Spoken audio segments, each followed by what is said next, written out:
The other day, I had a breakfast appointment with a kid and his mom, and this kid is great. I've known him for a number of years. Trying to get into aviation, wants to be a commercial pilot, wants to fly for the airlines. Got a really supportive family, but doesn't really know how the process works and has Right. been kind of playing around with this for more than a year, not making much progress. And one of the pieces of advice I gave him, Pat, and this is going to shock you, set goals. It doesn't matter if you're listening to Dave Ramsey doing your $1,000 emergency fund, or if you're trying to get your pilot certificate and saying, you know what, I need a financial goal, I need a timeline goal, I need to pick the flight school I'm going to go to. Pretty much anything in life, if we just attack it in random fashion, that's probably not going to work out real well. Yeah. What say you, Pat Brown? Could not agree with you more, oh sage Jamie. I love that. I feel validated. Thank you. Oh, wise and powerful Oz Jamie. It is a real thing, though, and I got to Yeah. admit, I made that mistake when I started. I set out to get my pilot certificate, but I didn't set a financial goal. I didn't have all the money put aside, which meant I started piecemealing it. So I started doing Yeah. it longer. I didn't have a timeline. Whereas if I had gone and said, okay, I think this is going to cost me $12,000, so I'm not even going to start till I have $10,000 secured. Right.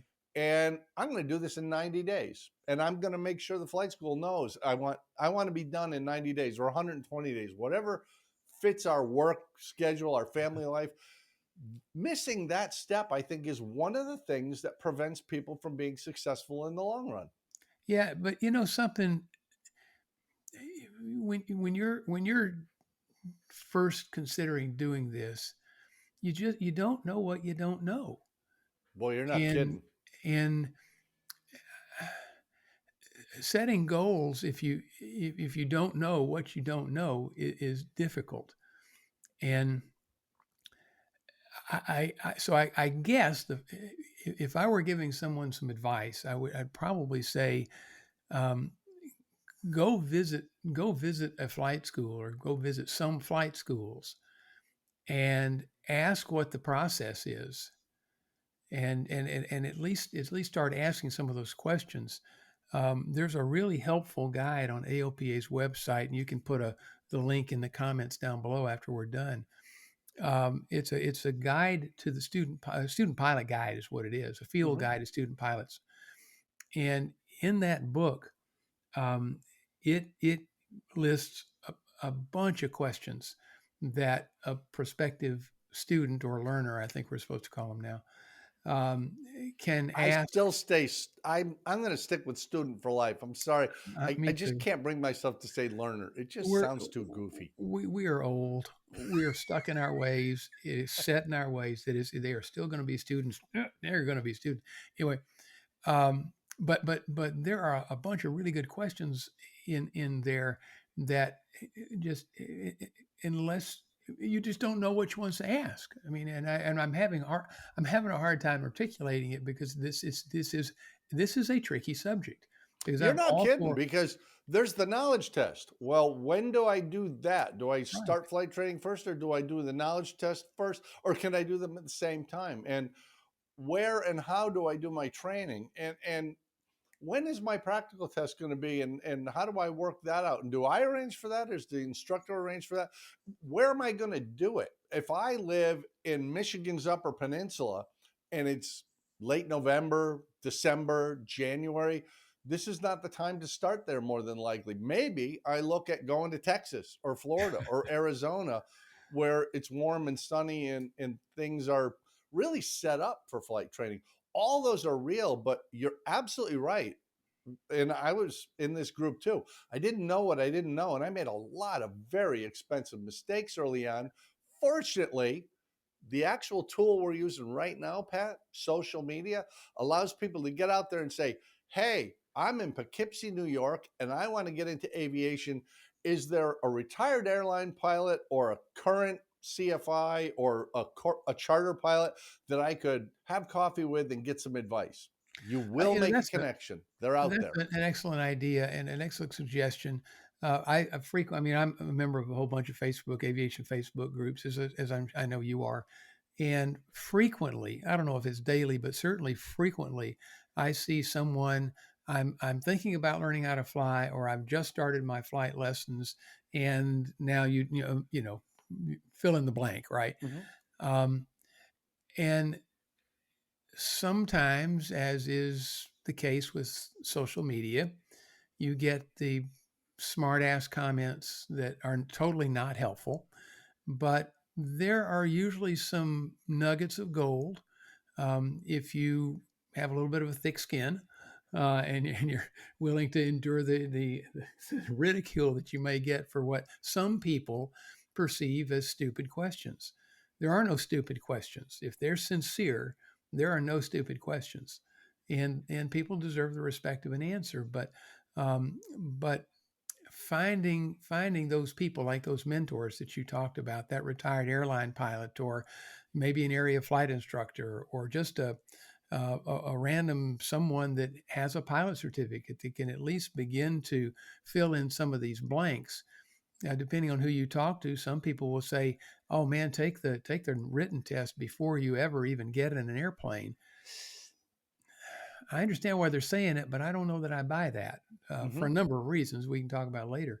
Um, so, yeah, you don't know what you don't know, and I'm not sure we're going to solve that here in the next 3 or 4 or 5 minutes. Well, and as you say, if we gathered 100 pilots together and what was the route you took to get where you are, there's at least 92 different methods, Probably. because there's a lot of mix and match. And how do you want to do this? The key, I think, Pat, is by asking those questions and not worrying about it being stupid. Ask every question that pops into your head, Right. plus whatever other people share with you. Get answers to those questions and start understanding the process, because this is where we separate aviation from being expensive from being prohibitively expensive. Those Yeah. mistakes cost money, Yeah. and they can cost a lot of money. Yeah. So having a better understanding of the process and the options and the timelines, and geographically where am I going to be, even what type of aircraft am I going to fly. This flight school says I can fly their super cool Cirrus SR-22 to get my private license, and those are out there. And Yeah. this place says I can fly a 50-year-old Cessna 152 to get my private license. Well, the price disparity between those is huge. That's not what you should make the decision on. Where's your comfort level? What's your financial capacity? And what fits your style best? But until Yeah. you know those answers, you don't know where to go. So I think really the key is use social media. Go down to the airport, just start hanging around, grab a cup of coffee or a Coke, talk to people who walk in off the ramp who flew in on an airplane. I don't think I've ever met a pilot, Pat. You know, if you were walking in from the ramp and I just said, "Hey, pardon me, but I think I really want to learn to fly and I don't really know much about it. Can you tell me the process?" You might say, "Hey, I've got to do something, but I'll be back in 10 minutes." Or you might just say, "Yeah, let's grab a coffee."